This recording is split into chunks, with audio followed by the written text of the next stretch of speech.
Assalamualaikum warahmatullahi wabarakatuh. Perkenalkan, nama saya Agus Derajat, SKMM Gizi, dosen pada program studi Gizi Fakultas Ilmu Kesehatan Universitas IFET. Pada kesempatan kali ini saya akan mendeskripsikan beberapa informasi diri untuk kerja Tridharma Perguruan Tinggi pada bidang pengajaran pada mata kuliah Gizi Kulineri pertemuan kelima. Pada mata kuliah ini, sistem pembelajaran yang akan dilaksanakan dengan metode ceramah, kemudian diskusi, dan analisis problem-based learning. Penyampaian materi pada mata kuliah ini dilaksanakan di ruang kelas dengan memanfaatkan media seperti LCD dan lembar kerja di PowerPoint dan juga LMS. Topik pembelajaran mata kuliah pada pertemuan kali ini adalah pola resep masakan dan pengembangan standar resep. Pokok bahasan yang akan saya sampaikan pada pertemuan ini adalah tentang pengertian resep, istilah-istilah dalam resep, urutan atau pola resep, penulisan komposisi bahan dan takaran bahan, cara pembuatan proses pengolahan, hingga ke cara penilaian resep yang baik sesuai dengan standar resep. Capaian pembelajaran mata kuliah ini adalah mahasiswa mampu memahami tentang resep masakan dan mengembangkan standar resep. Evaluasi pembelajaran pada pertemuan ini dilaksanakan dengan metode pengamatan yang meliputi saat bertanya dan berdiskusi, kemudian menyampaikan pendapat, dan saat kerja kelompok serta ditambahkan penugasan secara mandiri. Adapun bobot penilaian pada mata kuliah ini meliputi yang pertama adalah kehadiran dengan bobot 20%, kemudian keaktifan kegiatan perkuliahan termasuk praktikum dengan bobot 20%, kuis dengan bobot 10%, begitu pula dengan tugas 10%, kemudian UTS 20% dan UAS 20%. Dengan ini, total bobot perkuliahan ini adalah 100%. Kemudian, daftar referensi pada mata kuliah ini berasal dari buku, e-book, dan artikel jurnal. Terima kasih, demikian yang bisa saya sampaikan. Selamat menyaksikan video pembelajaran dari saya. Assalamualaikum warahmatullahi wabarakatuh. Waalaikumsalam warahmatullahi wabarakatuh. Selamat pagi mahasiswa sekalian, sehat semua ya? Atau ada yang kurang sehat? Sebelum kita memulai, mari kita berdoa menurut agama dan kepercayaan masing-masing. Berdoa dipersilahkan. Baik, sebelum kita mau masuki ke materi, saya akan melaksanakan presensi. Silakan untuk absen menggunakan QR, silakan di-scan.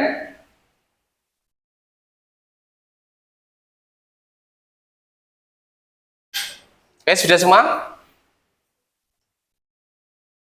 Oke, sebelum kita masuk ke materi pada hari ini, kita akan mengulas materi yang sudah kita belajar di pertemuan sebelumnya. Tentang apa, masih ingat? Tentang apa? Bumbu. Bumbu, masih ingat bumbu? Ada berapa macam bumbu? Nah, kalau macam bumbu, kemarin kita sudah belajar ada bumbu dasar ya, macam bumbu dasar. Ada bumbu apa saja? Bumbu putih, kemudian bumbu kuning, kemudian ada bumbu merah. Nah, nanti setelah kita belajar tentang bumbu ya, hari ini kita akan belajar berkaitan dengan resep masakan, karena bumbu itu juga bagian dari resep masakan. Pernah melihat resep? Pernah. Apa itu resep itu apa? Ada yang tahu? Resep itu apa? Belum tahu ya, nanti kita akan membahas ya. Kemudian kenapa kita perlu belajar resep? Itu karena resep merupakan tata cara, ya, tata kelola sebelum kita memasak. Jadi harapannya ketika kita belajar tentang resep, ya kita tahu sebelum memasak itu perlu yang namanya resep. Ya, kemudian dari resep itu kita akan tahu mana yang resep yang bagus dan tidak bagus. Ini secara resmi, secara pengertian, ya, resep itu adalah alat bantu yang kita gunakan untuk memasak. Ya, isinya informasi-informasi penting dengan sesuai dengan masakan tertentu. Jadi setiap masakan itu punya resep, resepnya tersendiri, ya. Jadi ataupun ada yang menyebutkan resep masakan adalah serangkaian instruksi untuk menghasilkan makanan tertentu. Itu juga resep. Ini contoh resepnya. Ya, resep ayam goreng saus Vietnam. Ada bahan bumbu halus, bahan saus, ya. Kemudian bisa diperhatikan, ya. Di sini ada tercantum lama persiapan, lama proses, ya, dan kemudian standar hasil jadi. Saya bertanya, apakah ini merupakan contoh resep yang baik? Iya. Ya? Dari mana? Nah, nanti kita akan belajar apakah yang seperti ini merupakan contoh resep yang baik atau tidak, ya. Jadi nanti ada komposisi-komposisi dari masing-masing resep itu. Nah, ketika kita sudah tahu resep itu baik atau tidak, nah, kita akan tahu keterbatasan-keterbatasan resepnya. Dari resep tadi, nah, ternyata ada batasannya. Yang pertama, ya, keterbatasan ini dikaitkan dengan bahwasanya untuk memasak itu memerlukan pertimbangan dan juga perbedaan orang yang memasak.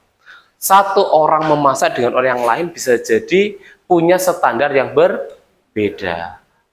Terutama nanti ketika sudah berkaitan dengan rasa. Ada yang satu orang merasa sudah cukup asinnya, yang lain merasa kurang asinnya. Nah, itu nanti jadi pertimbangan ataupun menjadi keterbatasan.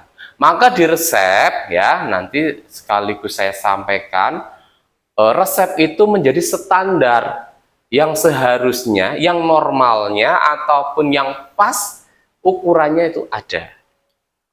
Itu ya, itu menjadi keterbatasan.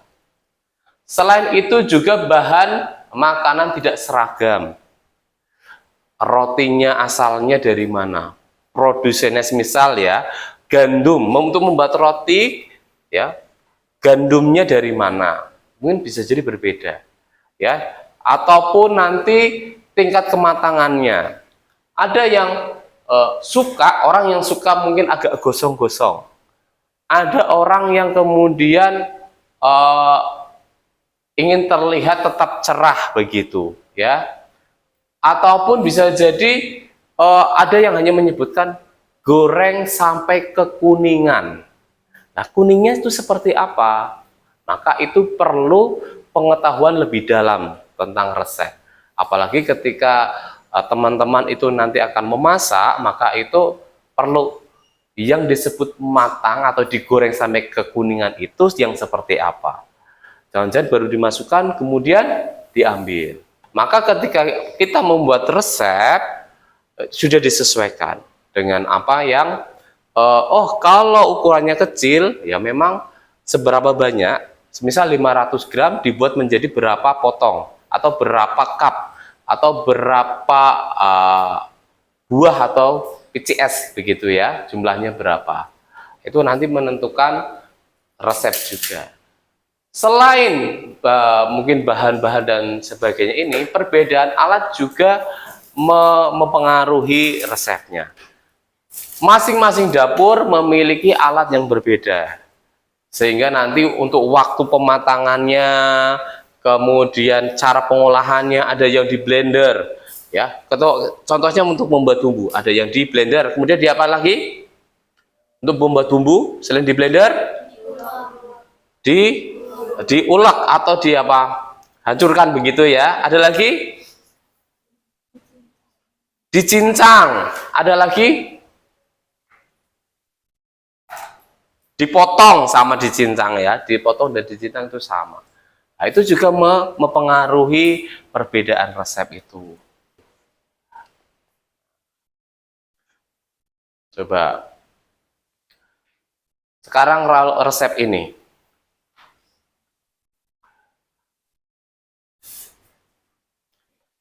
Bisa diamati. Ini resep apa? Bergedil jagung. Ini juga nanti kita akan lihat apakah ini merupakan resep yang baik atau tidak. Ya. Jadi ketika kita menggunakan, bisa dilihat setelah kita melihat keseluruhan, yang kurang yang bagian mana, dan apa yang perlu diketahui, begitu. Kira-kira apa yang kurang dari resep ini yang mungkin sepintas yang terlihat?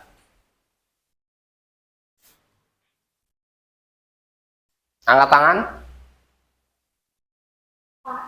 Ya. Estimasi waktunya. Estimasi waktunya belum ada ya. Kemudian apa lagi? Nah, kalau dilihat itu hanya ada bahan satu buah, satu butir, satu batang. Nah, sementara yang lain mungkin nanti akan ada yang 50 gram, 100 gram.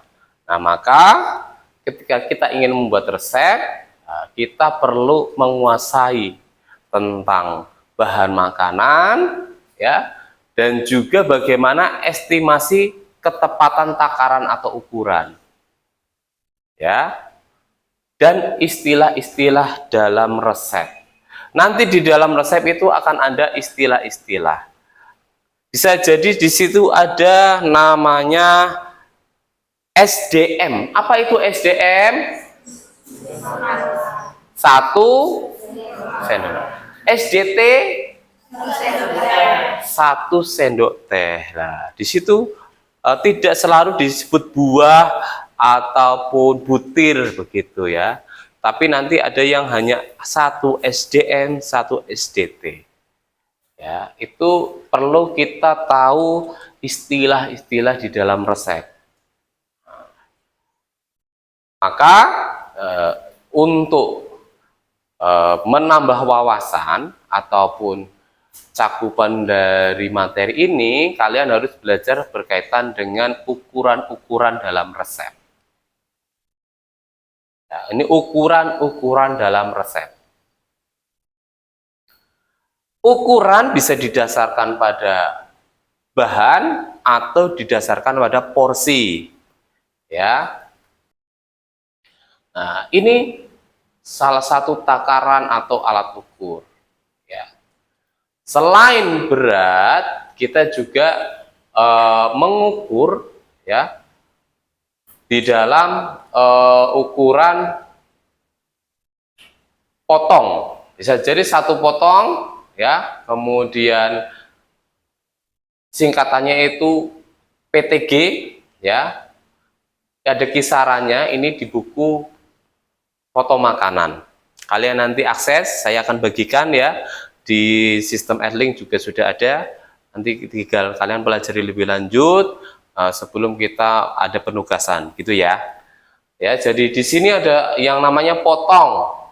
Kemudian untuk ukuran bahan yang berdasarkan volume, contohnya itu adalah cairan. Kita biasanya menggunakan apa? Alat ukurnya ada yang tahu? Untuk volume? Gelas ukur bisa. Selain gelas ukur, ya gelas takar itu ya. Kemudian saya lanjutkan dengan tata cara penulisan resep yang baik. Yang pertama, penjelasan umum tentang masakannya. Asal namanya apa? Asal daerahnya apa? Ya, biasanya namanya ya. Asal daerahnya mana, jenis masakan, waktu memasak dan waktu menghidangkan. Waktu memasak tadi estimasinya, ya. Kemudian waktu menghidangkan pagi, siang, sore, malam, bisa jadi begitu. Kemudian asal daerahnya, karena bisa masing-masing daerah memiliki kekhasan ataupun jenis masakan tertentu. Yang di Jawa, yang di NTT, yang di Papua sana seperti apa. Nah, itu masakannya bisa jadi berbeda. Apakah ada mie Papua? Tidak ada ya. Mie Papua ada. Biasanya mie Aceh yang paling terkenal gitu. Ke Papua, papeda. Ya, papeda Papua. Nah, itu resepnya berarti dari Papua. Atau mungkin papeda juga selain Papua ada lagi. Nah, apakah resepnya sama? Bisa jadi berbeda. Maka perlu mencantumkan asal daerah. Bahan makanan yang diperlukan. Nama bahan, kualitas, dan kuantitas. Tadi kuantitas berarti berdasarkan ukuran, volumenya, kemudian porsi atau beratnya, begitu disesuaikan. Disebutkan di situ agar tidak menjadi orang tidak tahu itu. Kemudian bumbu yang diperlukan sama nama bumbunya, jumlah, berat ukuran, ya. Persiapannya seperti apa? Apakah harus dibiarkan, dipotong, atau dihancurkan, di blender? Semuanya harus disertakan tata caranya, ya. Kemudian persiapan bumbu juga sama, bentuknya mau dihancurkan, dipotong, ya, ataupun dibiarkan begitu saja. Masukkan, ya, ada ya bumbu yang dimasukkan secara utuh, begitu ada ya, atau harus digeprek dulu. Nah, itu juga perlu dijelaskan.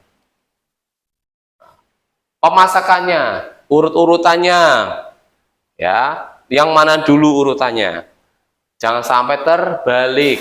Nah, itu juga untuk ketika dibaca oleh orang banyak, ya, maka orang itu langsung bisa mengerti apa yang dimaksud di dalam resep itu. Sehingga ketika Stefino memasak, kemudian Aulia memasak, semuanya itu rasanya sama, bentuknya sama, ya. Mengerti? Cara penyajian juga sama. Jadi bagaimana ketika sup itu disajikan di wadah apa? Mangkok. Kalau yang bersama-sama biasanya pakai lebih besar lagi, ya. Nanti menyesuaikan. Jangan sampai kemudian nasi goreng di dalam mangkok, kemudian sup di dalam piring, bahkan piringnya kecil. Itu berarti ada kesalahan dalam penyajian. Dan porsi yang dihasilkan dari setiap resep.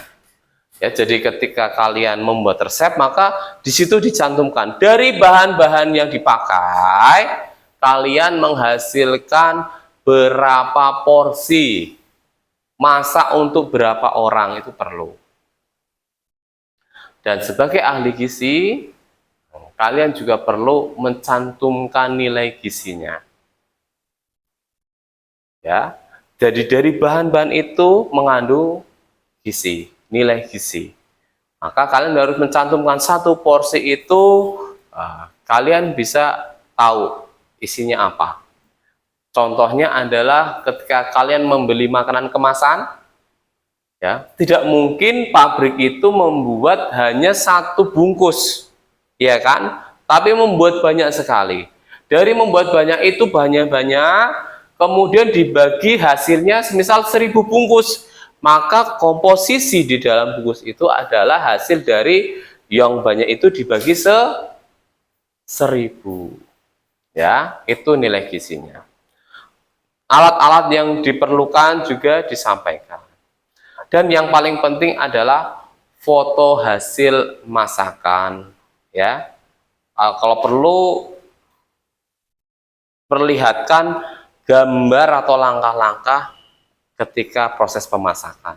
Oke? Sekarang silakan saya akan perlihatkan gambar diskusi satu kelompok ya, 3-3. Ini 1 2 3 4 5, silakan dibuat. Kelompok tinggal mendekat saja, nanti diskusi ya biar enak. Kita perlu membuat lingkaran begitu. Analisis resep ini apa yang kurang ya, kemudian baiknya seperti apa sesuai standar resep yang baik. Waktunya 5 menit ya. Ini resepnya. Terlihat ya? Ya. Juga saya sudah share di Adlink, kalau tidak dijelas di depan, saya share di Adlink, bisa diakses, di situ bisa dilihat. Nah, kira-kira apa yang kurang dari resep ini, silahkan dianalisis.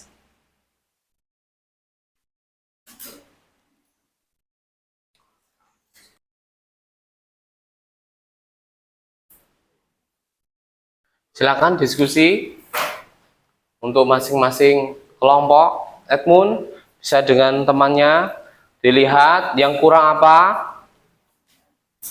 ya.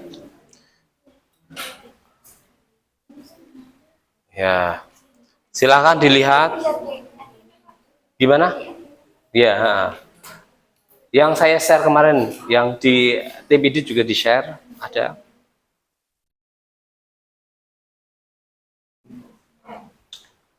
Sambil melihat ya, dinilai ya. Ini sambil diskusi yang kurang apa. Nanti masing-masing perwakilan kelompok menyampaikan, dan yang lain bisa menyanggah dan menanggapi.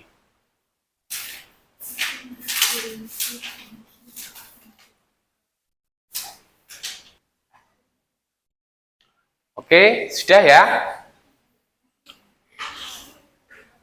Silakan ditunjuk satu perwakilan untuk menceritakan. Ditunjuk satu perwakilan. Ya, satu perwakilan untuk menceritakan, menyampaikan apa yang kurang setelah dianalisis atau yang seharusnya ada di resep ini seperti apa. Di kelompoknya Stefino, silahkan perwakilannya siapa? Stefino, berdiri ya, sambil berdiri.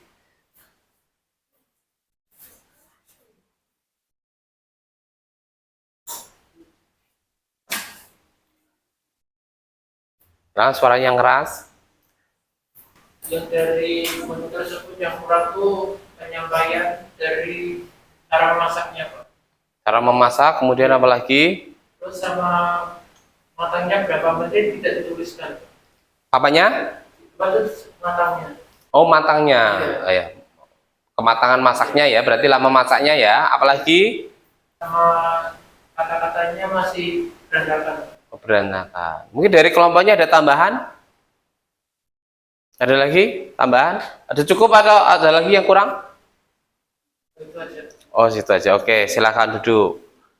Dari kelompok ini, kelompok 2, perwakilan. Dari resep yang kita lihat, itu tidak ada rinci porsiannya. Oke. Tidak ada instruksi rinci bahan-bahan yang dimasukkan. Tidak ada estimasi waktu memasaknya. Tidak ada takaran mili untuk air yang mau dimasukin ke bahan-bahannya. Terus tidak ada takaran sendok teh kaldu jagung. Oke. Siap, terima kasih. Oke. Sampai di sini ada pertanyaan dulu. Setelah kita diskusi, mungkin tadi diskusinya ataupun mungkin ada yang bertanya ke kelompok yang lain, atau bisa saling tanya jawab. Ada pertanyaan? Kalau tidak ada, saya minta untuk salah satu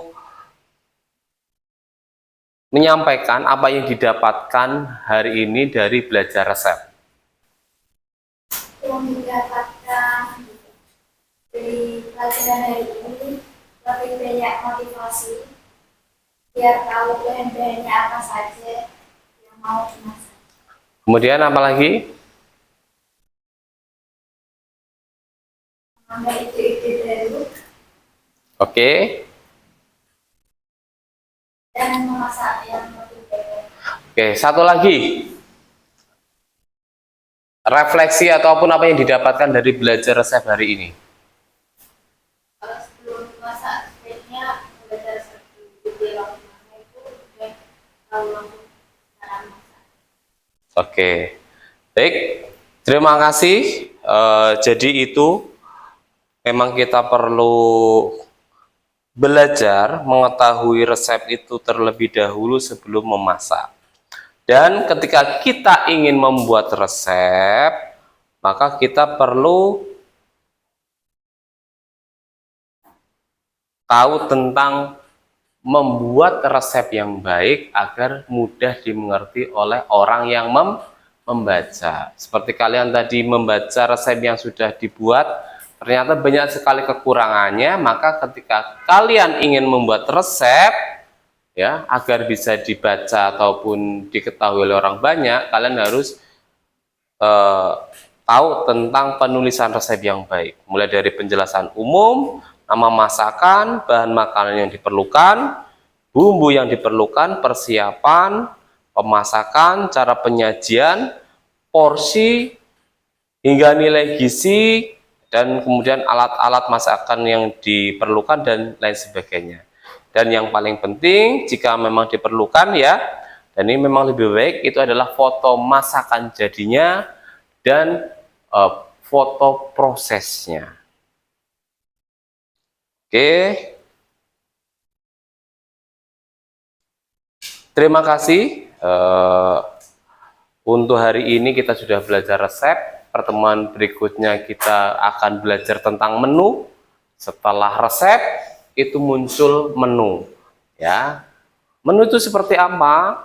Nanti kita akan belajar di pertemuan selanjutnya. Begitu ya. Terima kasih. Nanti untuk resep ini juga tetap kita ada tugas, ya, bagaimana membuat resep yang baik. Itu sebagai acuan praktek kita bahwasanya mahasiswa gizi itu harus mampu untuk membuat resep yang baik dengan praktek menyusun resep atau menulis resep. Boleh resep yang sudah ada kemudian kalian kembangkan agar menjadi resep yang baik, atau membuat resep baru, ya, boleh begitu.